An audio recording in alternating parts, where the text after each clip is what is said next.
I learned my father was dead on a Tuesday morning while standing in the checkout line at the hardware store. My phone buzzed twice. The first message was from my sister Claire. The second was from the funeral home.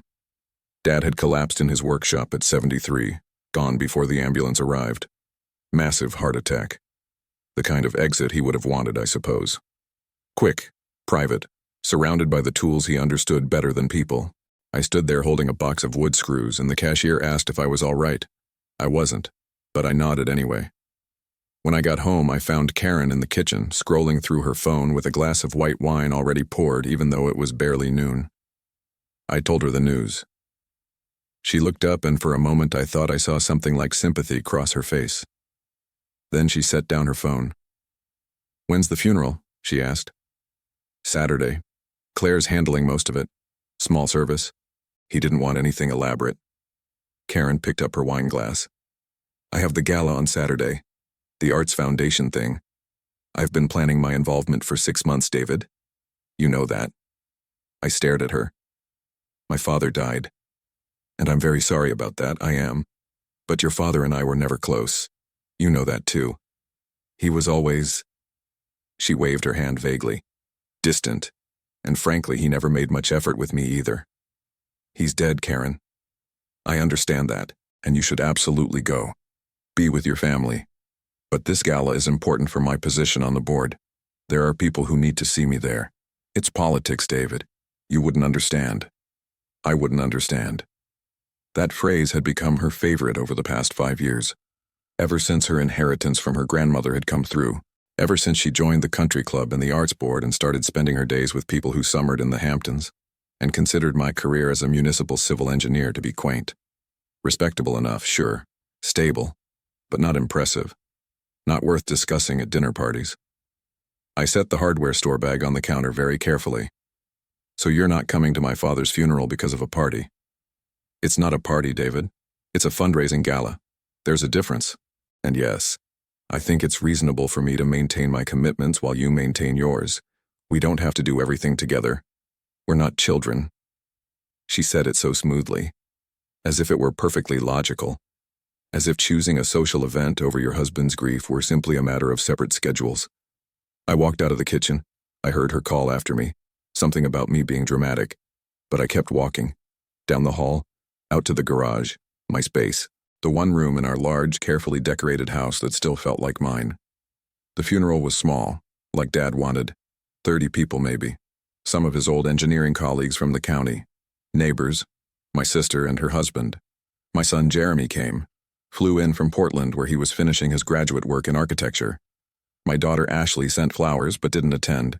She was in Europe with her boyfriend, the one Karen approved of because his family owned vineyards. We buried Dad next to Mom in the municipal cemetery, under an oak tree that had been there longer than the town.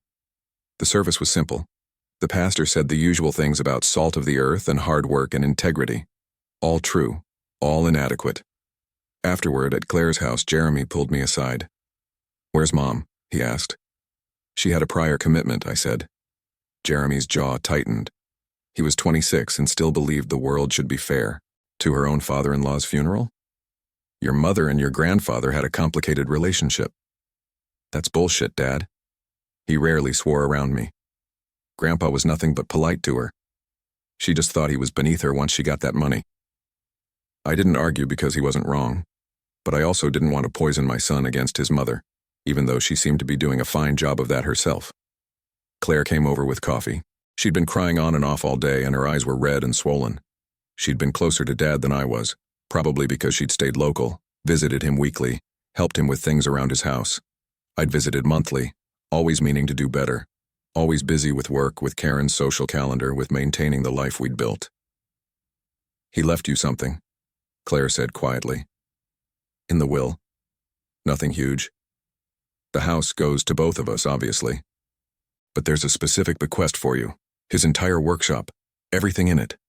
He wanted you to have it. There's a letter, too."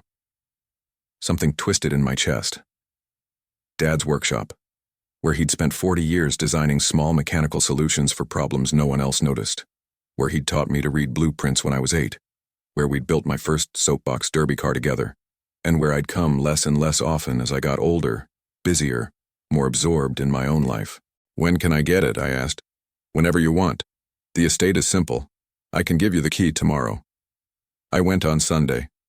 Karen was recovering from the gala, which had apparently been a tremendous success. She'd told me about it at length over breakfast while I drank coffee and thought about topsoil. When she finally paused for breath, I mentioned I was going to Dad's workshop. Why? She asked. Are you selling the house immediately?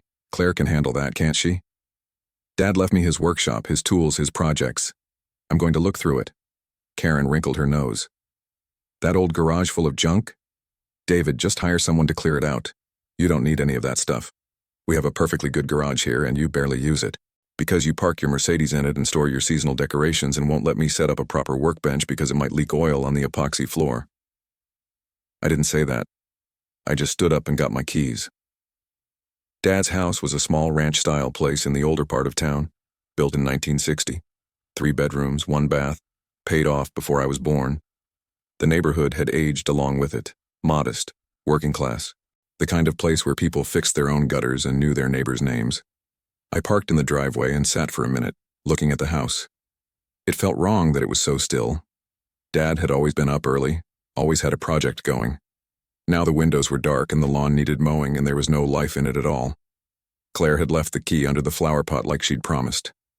I let myself in through the side door, the one that led directly to the garage. The smell hit me first, motor oil and sawdust and old metal. Dad's smell. The garage was a single-car space, but Dad had never parked in it. Instead, every wall was lined with pegboard and shelving, tools organized with obsessive precision, label makers and shadow boxes so everything had its place, a workbench that ran the entire back wall, storage cabinets underneath, a rolling toolbox that had to be 40 years old, but was still perfectly maintained, and projects, everywhere. Small engines in various states of repair, a partially rebuilt carburetor, hand-drawn technical sketches, prototypes of things I couldn't immediately identify. Dad had always been inventing little solutions. A better latch mechanism for a screen door, a self-leveling shelf bracket, things no one would ever get rich from, but that solved real problems elegantly.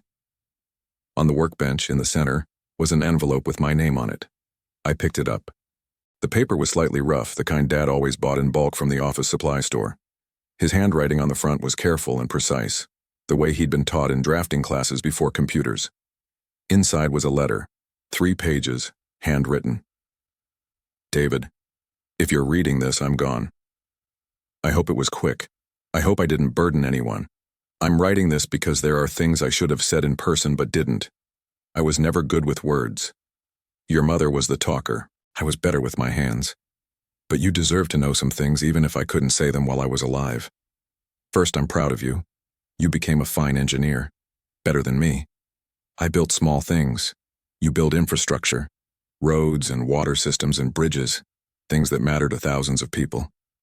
When you worked on the Riverside Overpass project and it came in under budget and 6 months early, I bragged about that to everyone I knew. Probably annoyed them. I didn't care. Second, I worry about you. You've seemed tired for a long time. Not physically. Deeper than that. Like you're living someone else's life. I don't know if that's true. Maybe I'm wrong. But I wanted to say it because, if I'm right, you should know that it's not too late to change things. You're only 51. That's young. I was 60 when your mother died and I had to rebuild everything. It was hard. But I did it. And the last 13 years, even alone, were good ones. I found peace in this garage, in solving problems, in making things. Third, and this is important, I left you everything in this workshop for a reason. Not because I think you need the tools, though you're welcome to them, but because I want you to have what's underneath the workbench. 43 years ago, when you were 8, I started buying stock. Very small amounts, $5 or $10 a week, whatever I could spare. I had a theory about certain manufacturing companies, small ones, the kind that made specialized parts for industries most people never think about. Aerospace fittings, medical device components, precision industrial supplies, unsexy businesses, but essential, and often family-owned or undervalued. I researched them at the public library, read annual reports, tracked patent filings. I treated it like engineering, like solving a problem. I never told anyone, not even your mother, though I think she suspected near the end. I didn't tell you or Claire because I didn't want you to expect anything, didn't want money to change how you saw yourselves or how you lived. Most of those companies did fine. Some did better than fine. A few got acquired by larger corporations at significant premiums. I reinvested dividends, compounded returns, kept it simple. Under the workbench, in the locked cabinet on the left side, there's a fireproof box. The key is taped to the bottom of the third drawer of the rolling toolbox. Inside the box is a binder with all the account information, statements, and documentation. Also, a letter of instruction for the brokerage. David, the portfolio is worth approximately $8 million. Half goes to your sister, as specified in the will through the estate. The other half is yours directly through beneficiary designation on the accounts. It should transfer within a few weeks. I need you to understand something. This money doesn't make me smarter than I was, doesn't make my life more valuable. I lived modestly because that's who I was, because I had enough, because things never mattered much to me after your mother passed. I kept investing because I enjoyed the puzzle, and because I wanted to give you and Claire freedom, not luxury. Freedom. The kind that lets you make choices based on what's right, not what's required. Use it wisely. Use it to build something that matters to you, or don't use it at all. I trust your judgment. One last thing, be honest with yourself about your marriage. I know I never said anything, it wasn't my place, but I have eyes. I saw how she spoke to you, how she looked at you, like you were less than. You're not less than, David. You never were. You're just kind. And sometimes people mistake kindness for weakness. Don't let anyone make you small. I love you. I was never good at saying it, but it was always true. Dad. I read the letter 3 times sitting on Dad's workbench stool. My hands were shaking by the second read. By the third, I had to set it down. $8 million. My father, who lived in a 3-bedroom ranch and drove a 15-year-old Toyota, and cut his own grass and repaired his own plumbing, had accumulated $8 million through patient, methodical, intelligent investing over 4 decades. And he'd left half of it to me. I found the key exactly where he said it would be. Taped to the bottom of the third drawer. I opened the cabinet, removed the fireproof box. Inside was the binder, thick and meticulously organized. Tabbed sections, quarterly statements going back decades, spreadsheets tracking cost basis and dividends, notes in his careful handwriting explaining his thesis for each investment. The most recent statement was from 2 months ago. Total value, $8,394.72. I sat on the concrete floor of my father's garage and cried for the first time since I was a teenager. I didn't tell Karen immediately. I'm not sure why. Maybe because I needed time to process it. Maybe because some part of me already knew what would happen when I did. I spent that entire week going to work, coming home, acting normal. Karen didn't notice anything different. But then, she rarely noticed me at all anymore unless she needed something. On Wednesday, she informed me that we were attending a dinner party on Friday at the Hendersons. Stephen Henderson was a cardiologist. His wife Diane was on the arts board with Karen. I'd met them a few times. Stephen spent most conversations talking about his sailboat. Diane spent most conversations not talking to me at all. Do I have to go? I asked. Karen looked at me like I'd suggested setting the house on fire. Yes, David, you have to go. It's a couples event. I need you there. Why? Because it looks strange if you're not. Because people will ask questions. What kind of questions? About why my husband can't be bothered to attend social functions with me. About what that says about our marriage. And what does it say about our marriage that you couldn't be bothered to attend my father's funeral? Her face went cold. I'm not discussing this again. I had a commitment. I've already explained that. If you're going to be passive-aggressive, we have nothing to talk about. She left the room. I heard her heels clicking up the stairs. A door closed. I sat in the living room we never used, surrounded by furniture Karen had chosen, and thought about my father's letter. Don't let anyone make you small. Friday night, I put on the blazer Karen had bought me and went to the Hendersons' dinner party. 8 couples. 16 people total. I knew maybe 3 of them by name. The rest were from Karen's world. Her club, her board, her fundraising circles. Dinner was served by caterers. 4 courses, wine pairings. The conversation ranged from vacation homes to private schools to the challenges of finding good household staff. Stephen Henderson told a long story about importing tile from Italy for his pool house renovation. Someone else discussed the pros and cons of various luxury car brands. I cut my duck breast and said nothing. At one point, Diane Henderson asked what I did for a living.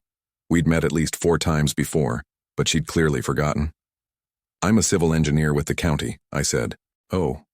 Her smile remained, but her eyes glazed slightly. That's nice. Karen jumped in. David works on roads and infrastructure. Very steady work. The way she said steady, like it was a synonym for boring. Stephen Henderson nodded. Important work, of course. Someone has to do it. Then he turned back to the man on his left and resumed a conversation about golf club memberships. After dinner, the party moved to the living room for digestives. I found a corner and nursed a whiskey I didn't want. Karen was across the room, animated and laughing, holding court with 3 other women. I watched her. She was beautiful. She'd always been beautiful. Tall and elegant with sharp cheekbones and auburn hair she maintained with expensive salon visits. She knew how to dress, how to work a room, how to make herself the center of attention without seeming like she was trying. I'd fallen in love with her 28 years ago. She'd been a paralegal at a law firm where I was doing contract work. Sharp, funny, interested in my ideas. Or at least, she'd seemed interested. Maybe she'd just been good at pretending. Or maybe she had been interested, and then over the years, as I stayed stable and predictable and didn't make millions or become a name partner or invent something revolutionary, that interest had curdled into disappointment. I set down my whiskey and walked outside onto the Hendersons' back patio. It was a cool November night. The pool was covered for winter. Landscape lights illuminated carefully maintained gardens. Stephen Henderson came out a few minutes later, smoking a cigar. Not a fan of the party circuit? He asked. Not really my thing, I admitted. He nodded. Karen seems to enjoy it. She does. He puffed on his cigar. Can I give you some advice? Doctor to engineer. I didn't particularly want his advice, but I said, sure. Find something that's yours. Something separate from your wife's interests, hobby, project, whatever. These society women, they're a different breed, my wife included. They need their world. But you need yours too, or you'll go crazy. It was the most honest thing anyone had said to me at that party. I nodded. Thanks. Sure. He stubbed out his cigar. Also, between you and me, half these people are mortgaged to their eyeballs. The boats, the trips, the club memberships. It's all borrowed. So don't feel bad. You're probably doing better than most of them financially. He went back inside. I stood there for a while longer, thinking about the binder in my car trunk, the one I'd brought home from Dad's garage, thinking about $8 million and 43 years of patient work, thinking about what freedom actually looked like. I told Karen on Sunday morning. We were having coffee on the back patio of our own house, a 4-bedroom colonial in a subdivision that Karen had chosen 7 years ago when her inheritance came through. She'd wanted more space, more prestige, a better address. I'd agreed because it seemed easier than arguing and because I'd wanted her to be happy. The mortgage was substantial. Karen's inheritance had covered the down payment, but the monthly payments came from my salary. Her inheritance, carefully managed, produced enough income to cover her personal expenses and fund her social activities, but not household costs. That was my job. I paid the mortgage, the utilities, the property taxes, the insurance, steady, reliable, boring. I need to tell you something, I said. Karen looked up from her phone. What? My father left me money, a significant amount. Her eyebrows raised. How much? $4 million. After taxes, probably around $3 million. She set down her phone entirely. Your father had $4 million? He had $8 million, half went to Claire, half to me. Karen's mouth opened, closed, opened again. $8 million. Your father, who lived in that tiny house and drove that awful old car, had $8 million. He was a good investor, very patient. He started 43 years ago. And he never told anyone. He didn't want it to change how we saw ourselves. Karen leaned back in her chair, and I watched the calculations happening behind her eyes. I'd seen that look before. The same one she got when planning a fundraiser or working out a seating chart. Strategic, analytical. $3 million, she said slowly. David, that's incredible. Do you know what we could do with that? I have some ideas. We could pay off the mortgage, redo the kitchen. I've always hated those countertops. And we could finally join the country club properly, not just the social membership, but the full golf membership, and maybe get a vacation property. Nothing huge, but something in a good location. The Outer Banks maybe, or Vermont for skiing and... Karen. She stopped. Looked at me. I've been thinking about some changes, I said. What kind of changes? I set down my coffee mug. My hands were steady, calmer than I'd expected. I want a divorce. The silence that followed was profound. A bird sang somewhere in the neighbor's yard. A car drove past on the street.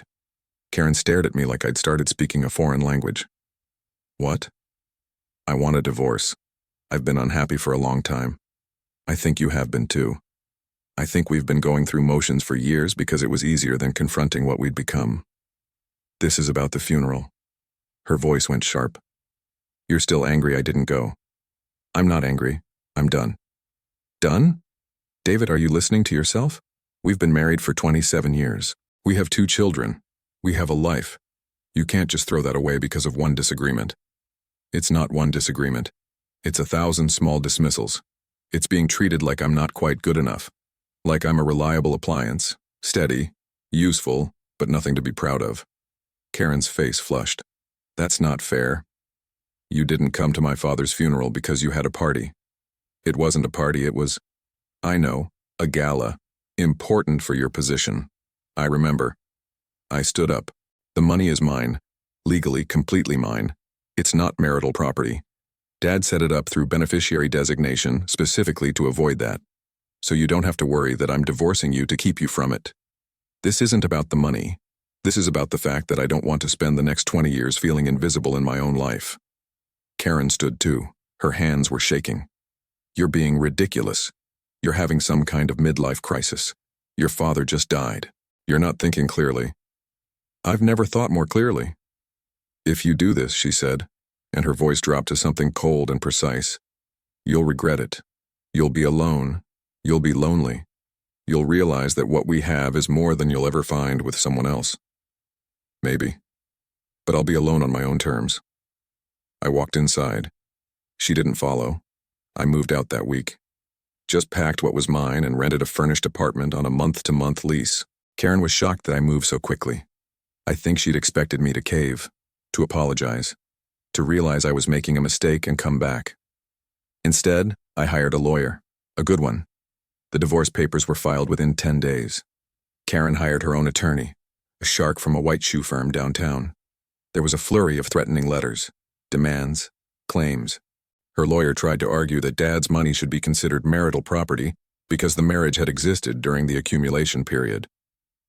My lawyer calmly produced documentation showing the accounts had been set up with beneficiary designations outside of probate and inheritance laws, specifically to keep them separate from marital estates. Karen tried to claim she deserved more than half of our marital assets because she'd sacrificed her career for our marriage. My lawyer pointed out she'd been a paralegal earning $40,000 a year when we married, and had stopped working by choice 15 years ago when her inheritance came through, not because I'd asked her to. The entire process took 6 months. We had to divide the house, retirement accounts, personal property. In the end, it was relatively straightforward. Karen kept the house and most of the furniture, which she'd chosen anyway. I kept my retirement accounts. We split the equity on the house after the mortgage was paid. No alimony for either party. Clean break. The kids took it hard. Jeremy was angry at first, mostly at Karen for the funeral thing, which I'd finally told him about when he asked why I was leaving. Ashley was upset with me for abandoning her mother, but gradually, over months of honest conversations, they both came around to understanding, not accepting necessarily, but understanding. Claire had known something was wrong for years. When I told her about the divorce, she just hugged me and said, "Good. You deserve better." With Dad's money and my half of the house equity, I had enough to do something I'd been thinking about since I read his letter. Something I'd been planning in the quiet hours of my garage workshop, the one I'd set up in my new apartment building's storage unit. I started a foundation, the kind Dad would have appreciated. Nothing flashy, no buildings with names on them, just a simple nonprofit dedicated to funding engineering scholarships for first-generation college students from working-class backgrounds, kids who were good with their hands, who understood how things worked, who might not have parents who could pay for school, but who had the talent and drive to build important things. I named it after my mother and father, the Margaret and John Chen Engineering Foundation. I funded it with $1 million from Dad's inheritance, enough to generate significant scholarships in perpetuity if managed well. I kept the rest for myself, for freedom, for the choices Dad wanted me to have. I stayed at the county. I liked my job. It was meaningful, but I negotiated a reduction to 4 days a week so I could spend Fridays working on the foundation. My supervisor approved it immediately. Turns out I'd accumulated enough goodwill over 23 years that they were willing to be flexible. I sold the Mercedes Karen had insisted I drive and bought a used Toyota pickup. I moved from the furnished apartment to a small house near my father's old neighborhood. 2 bedrooms, 1 bath, fenced yard.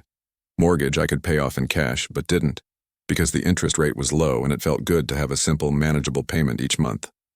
I converted the garage into a proper workshop, built a workbench modeled after Dad's, organized the tools he'd left me with the same precision he'd used, started taking on small projects, fixing things for neighbors, building custom furniture pieces, not for money, for the satisfaction. Jeremy visited regularly. We'd have dinner and talk about his work and mine. He'd started his own small architecture firm in Portland, residential projects, thoughtful designs for middle-income families, exactly the kind of work I'd hoped he'd do. Ashley took longer to come around. She stayed with Karen for a while, absorbed in her mother's version of events. But eventually, about a year after the divorce, she called me, said she wanted to talk. We met for coffee. She apologized for taking sides. I told her she didn't need to apologize, that she was allowed to love both her parents, that the divorce wasn't about her. Mom's different now, Ashley said quietly. Angrier. She talks about you like you stole something from her. I didn't steal anything. I just stopped giving her what she wanted. I think she thought you'd come back. I know. Ashley looked at me for a long moment. Are you happy, Dad? I thought about my small house, my workshop, my foundation, the scholarship recipients I'd met, bright kids with calloused hands and sharp minds, the quiet satisfaction of solving problems again, of building things, of living deliberately instead of by default. Yes, I said. I actually am. 2 years after Dad died, I met someone. Her name was Linda. She was a project manager for a general contractor, someone I'd worked with on a county project. She was 50, divorced, with 2 grown sons. She drove a practical car and lived in a modest condo and spent her weekends hiking and reading. We started as friends, coffee after site meetings, then dinner occasionally, then more than occasionally. It was easy, comfortable. She didn't need me to be more impressive than I was. Didn't care about galas or country clubs or what kind of car I drove. She liked that I could fix things, that I listened, that I showed up. 6 months in, she asked me why I'd gotten divorced. Because I was married to someone who needed me to be someone else, I said. And I got tired of pretending. She nodded. My ex-husband needed me to be smaller, quieter, less competent, because my success made him uncomfortable. What happened? I stopped being smaller. We got married in a quiet ceremony at the courthouse. Jeremy and Ashley were there, Linda's sons, Claire and her husband, a dozen friends, no caterers, no seating charts, just people who cared about us having lunch together afterward at a local restaurant. Karen sent a message through Ashley. Something about how I'd moved on quickly, how I'd clearly been planning this all along, how she hoped I was happy with my lesser life. Ashley didn't deliver the message. She just told me the gist and said she told her mother to stop. What did she say?